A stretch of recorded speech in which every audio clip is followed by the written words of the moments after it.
আমি বুঝি না হুজুররা কয় টাকা বেতন পা সব সময় দিন নতুন নতুন পাঞ্জাবি গায়ে দেয়। কালি তাই নাকি হুজুর দেখলাম আজকে বউ নিয়ে মার্কেটে গেল। হুজুরের বউলে মার্কেটে গেল মানে হুজুরের বউর মুখ কি করলো নাকি?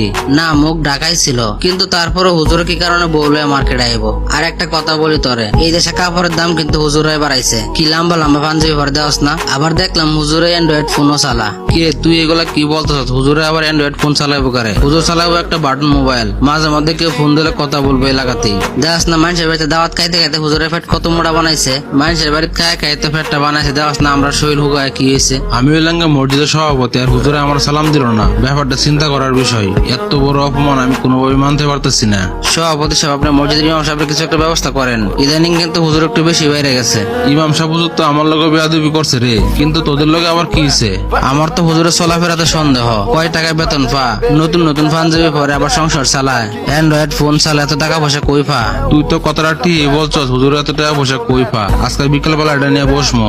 আপনি হইলেন মসজিদের সভাপতি, আমরা এলাকাবাসী সবাই আপনার পিছনে আছি। আপনি হুজুরের একটা কিছু ব্যবস্থা করেন। ঠিক আছে, তোরা চিন্তা করিস না, আমি সঠিক বিষয়টাই করবো। সেক্রেটারি হলো একজন পরহেজগার ব্যক্তি, এরা যদি বিচারে ডাকে তাহলে কিন্তু ফলাফল বেশি একটা ভালো হইব না। হ্যাঁ না রাখলেও তো হইব না, তুই চিন্তা করিস না। হ্যাঁ আমি ঠিক করবো না। ইমাম সাহেবরা যদি আমরা বের করে দিই তাহলে তো আমাদের দোষ হইব। ইমাম সাহেবের নামে এমন কিছু কলঙ্ক দিমু, ইমাম সাহেব নিজ ইচ্ছে বাইরে চলে দেবো। সভাপতি সাহেব আপনি বলেন আমার কি অপরাধ? কথা বললেন না, একটু চুপ থাকেন। আপনার বিরুদ্ধে অনেক অভিযোগ আছে। মানুষের কথা আর কি কম, আপনি তো আমার লগে বেয়াদবি করছেন। আমি তো আপনার সাথে এমন কোনো আচরণ করি না। আমার জানা মতে আপনি কষ্ট পাবেন। সকালে আপনার লগে দেখা হইলো, আমি হলাম একটা মসজিদ কমিটির সভাপতি, আপনি আমার সালাম দিলেন না। আমার বউ অসুস্থ, এই কথা শুনে আমি তাড়াতাড়ি করে চলে গেছি। আপনার আমি খেয়াল করি নাই। অভিযোগ তো মাত্র একটা দিচ্ছি, আরো অনেক অভিযোগ আছে আপনার নামে। আর কি অভিযোগ আছে?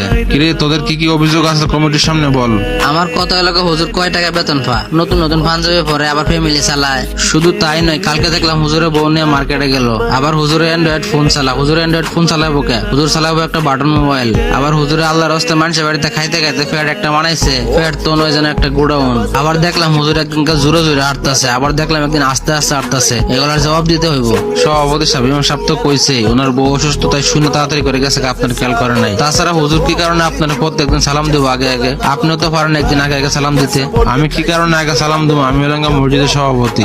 রাখেন মে আপনার সভাপতি। আপনি যদি হুজুরদেরকে সম্মান করতে নাই পারেন তাহলে আপনার সভাপতি হওয়ার যোগ্যতাই নেই। আর তোমাদের অভিযোগ হুজুর নতুন নতুন জামা পরে, টাকা পয়সা কই পা? আচ্ছা সভাপতি সাহেব, আপনি বলেন তো দিয়ে হুজুরে আমরা কয় টাকা বেতন দেই? কত? আর 6,500 টাকা দেই আর কি। আচ্ছা তোমরা কি কেউ শুনছো হুজুরের কাছ থেকে কেউ টাকা পয়সা পাবা? হুজুর কেউ টাকা পয়সা মেরে দিছে?